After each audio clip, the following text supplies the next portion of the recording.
Première ville de cette tournée de concerts dans le nord de la Chine, Tianjin se situe à 120 km à l'est de Pékin.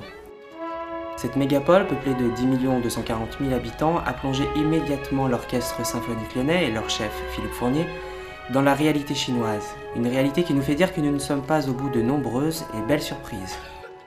Pour la Chine, inviter une délégation culturelle européenne est toujours un acte important. Chaque concert a donc été un moment de rencontre privilégié avec les plus hauts représentants de la vie économique, politique et culturelle. Les principaux sponsors et élus politiques ont constamment sollicité le chef d'orchestre, Philippe Fournier, pour des rencontres et des moments d'échange. Toutes ces rencontres ont à chaque fois eu des caractères très officiels. En effet, les moments de protocole sont en Chine une marque de respect et de considération dont il ne faut jamais négliger les conséquences. À 800 km de notre premier concert, nous découvrons Taiyuan, ainsi qu'un élément qui sera une constante de la tournée. Toutes les salles de spectacle sont immenses. Ce voyage fut donc aussi l'occasion pour les musiciens de découvrir le nord de la Chine. De la Grande Muraille aux temples et monastères situés dans les limites du désert de Gobi et du Tibet, en passant par la cité interdite de Pékin, l'ensemble du développement culturel passe de plus en plus en Chine par le soutien d'actions privées. Nouvelle vision d'un monde en perpétuelle transformation, le monde de l'entreprise participe aujourd'hui de plus en plus étroitement avec le pouvoir politique en place.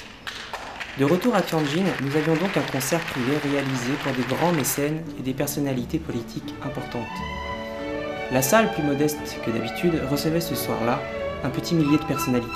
Soirée plus protocolaire, mais malgré tout, Philippe Fournier et ses musiciens ont su recréer une même ambiance de plaisir partagé.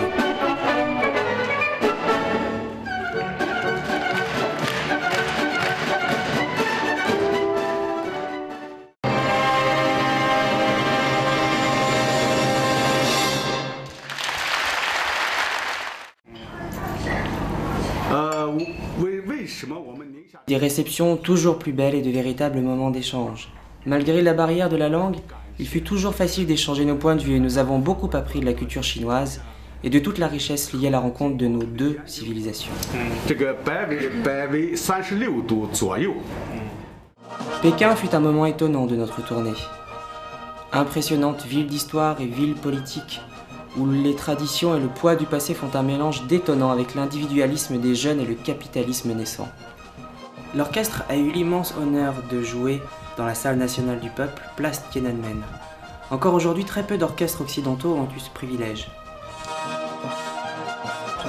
La presse et les télévisions nationales et régionales ont suivi l'ensemble de nos concerts et nous avons donc participé à de nombreuses émissions. I didn't know that. I was surprised to know that you want to Merry Christmas. Poursuivant notre périple au cœur de la Chine centrale, nous voici à plus de 2000 km de Pékin, Yinchuan.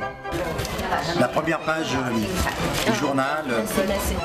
Hier à Pékin, dans la grande salle du peuple, l'orchestre a joué et ce soir il est ici pour vous spécialement.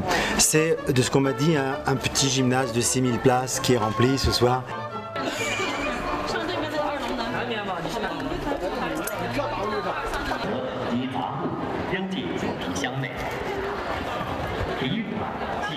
Une autre surprise de taille nous attendait là-bas, la ferveur et l'enthousiasme du public chinois. Une standing ovation.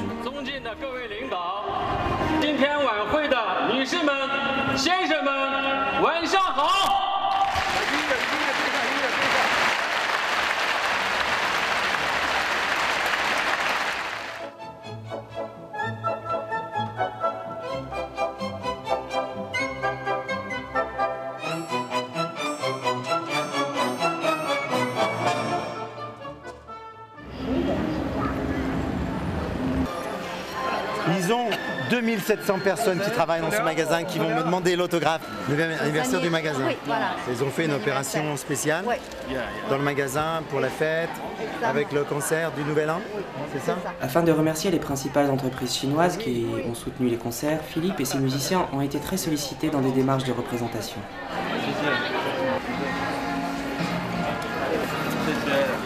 Je rappelle qu'ils ont 2700 salariés.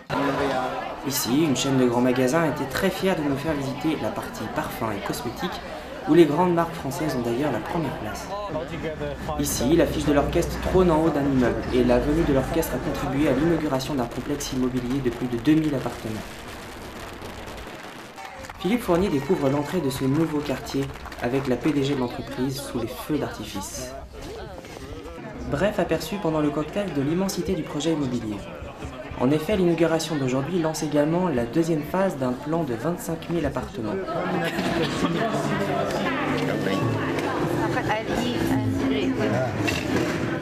Le soir du 31 décembre, l'orchestre jouait à Chining. 9 millions d'habitants pour une bourgade située à 2300 mètres d'altitude. C'est l'événement. C'est la première fois qu'un orchestre européen vient jouer ici. L'événement est de taille. Aussi, c'est CTV1, la première chaîne nationale chinoise, qui va retransmettre en direct et en intégralité le concert de l'orchestre symphonique lyonnais partout en Chine.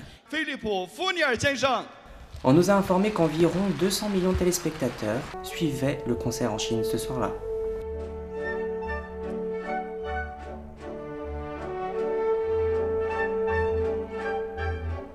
De grands moyens techniques pour une retransmission en direct. Le concert sera d'ailleurs retransmis en différé 2 soirs de plus dans la semaine qui suivit.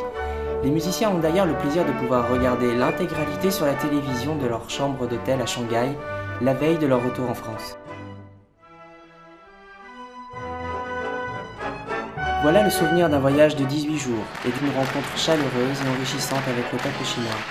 Ils nous ont dit à bientôt, et il est vrai que nous reviendrons tous très vite.